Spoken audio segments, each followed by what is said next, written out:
Here we go with X's and O's on the KFAN Minnesota Vikings Radio Network and Vikings.com. I'm Paul Allen. Kevin O'Connell, head coach of the Minnesota Vikings, joins us each and every week courtesy of the Minnesota Lottery. We're off a victory against the Carolina Panthers. The champion Chiefs are next. And down Charlotte way, at least early in the game, felt like a home game with the crowd early when Young was trying to quiet the crowd. And they got louder, everybody in purple. That was cool. We knew from the time you really knew from the time, the buses pulled up to the hotel the day before. There was just so much purple downtown Charlotte. Then coming out of the tunnel before the game, it was eerily similar last year. I don't know if you remember, to Washington. Yeah. When that lower bowl was basically purple. And I can't tell you how much that means to our players. And then the energy they had all game long. Skull chants. It just felt like U.S. Bank Stadium South, and I know it's a different bank name down there, but our fans fit right in there, and what an effort and by them to make the trip and be there for us when we had to go get one. And Harrison Smith, to a certain extent, stole the show in that victory over the Panthers.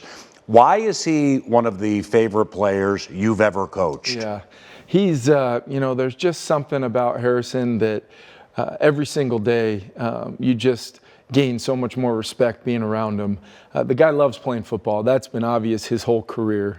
But what fans maybe don't see is just the work he puts in, personally with his recovery on his body, making sure he's at his peak performance. Guy's played a lot of football in his career, and he knows exactly how to prepare. But then what he's really done over these last 2 years that I've been with him is just the leadership role has really been what's blown me away. Taking guys, under his wing, bringing some young guys along, having such a vital role in this Brian Flores defense, and kind of essentially in a lot of ways being a coach on the field. But he moved all that to the side the other day, and when we absolutely had to have it from Harry, he goes out and has an unbelievable performance. I credit Flo and the staff for putting him in some positions that allowed him to really impact the game, because that was really my challenge to those guys. I want, whether it's Marcus Davenport coming back, Daniil, Harrison Smith, I want those guys to feel like they can change the game with how we're using them, and it played out like that. Kevin, do you sense the tricks or maybe the nuance of this defense is starting to become second nature with the players 4 games into it? Well, I think the special part about it, PA, is just how you can build off of previously shown looks or things that maybe were effective or weren't effective, but coaches are game planning against those things. And what Flo and his staff are doing, adding kind of some new bells and whistles, looks out of the all-out pressure looks out of coverage looks where we bring pressures, the all-out looks where we play coverage. Just trying to, as Flo talks about, hold the pen last and give our guys advantages where we can. But our group's flying around, and we want to make sure by the time the game comes around, they're locked in on the plan.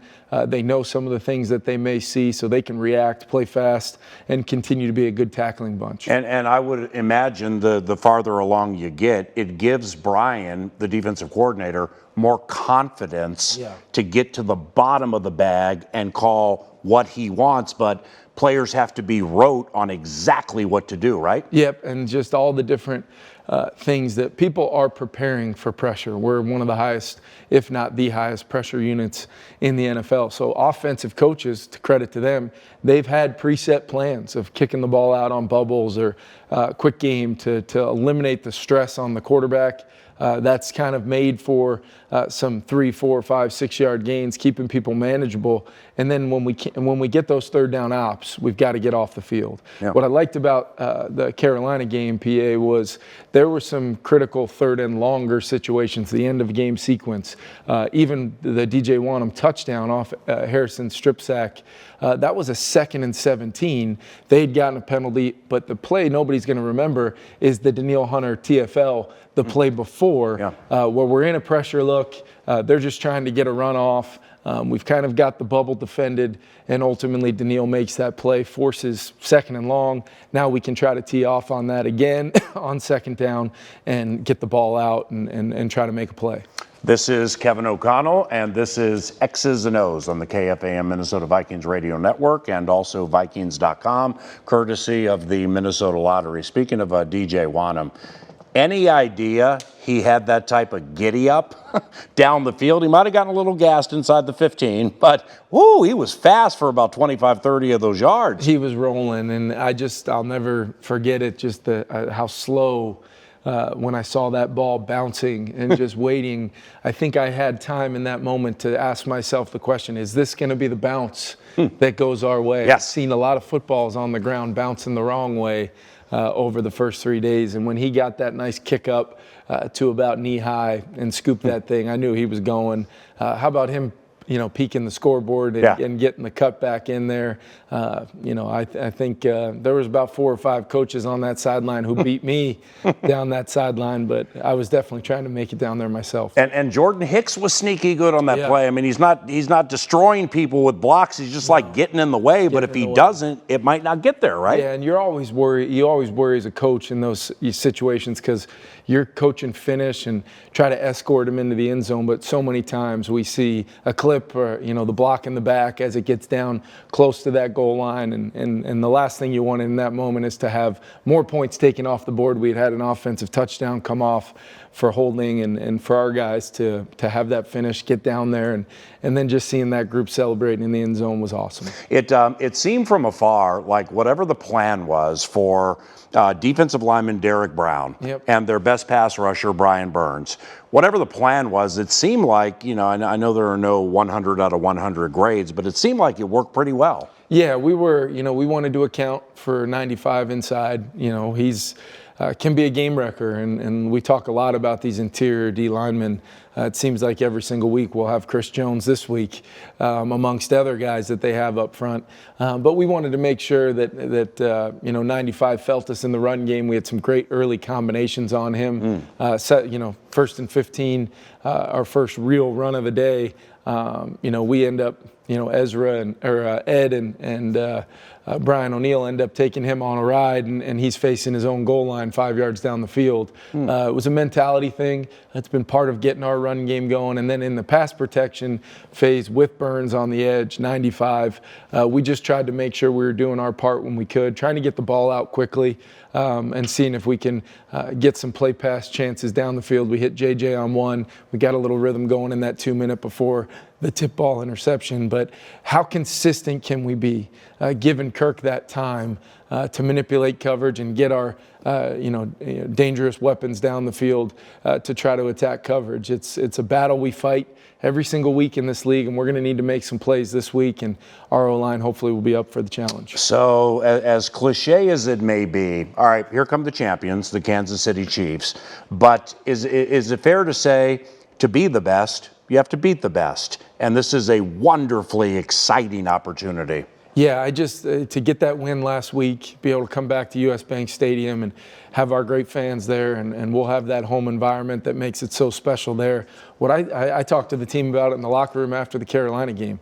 Let's go have a performance in front of our fans that they deserve. And let's play a complete game in all 3 phases. We have more than enough confidence in our group, and our players have confidence in themselves. If we play clean football in all 3 phases, we're going to be able to give this team a game. And heck of a challenge. Best quarterback in football. So much respect for Andy Reid, all the weapons they have on offense, and then Chris Jones and what Spags is doing with that defense.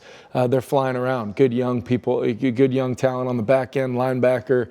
It's going to be a challenge, PA, but one I think is coming at a time for our team when we've got confidence, we've prepared the right way. Let's see if it can all come together for us against the world champs. Second Chris Jones reference without even being prompted. So you're thinking a little bit about him this week, aren't you? Yeah, he's a spectacular player, one of the best in our league, if not right up there, if not the best with Aaron Donald as far as interior game wreckers go. And we've got to have a good plan for him.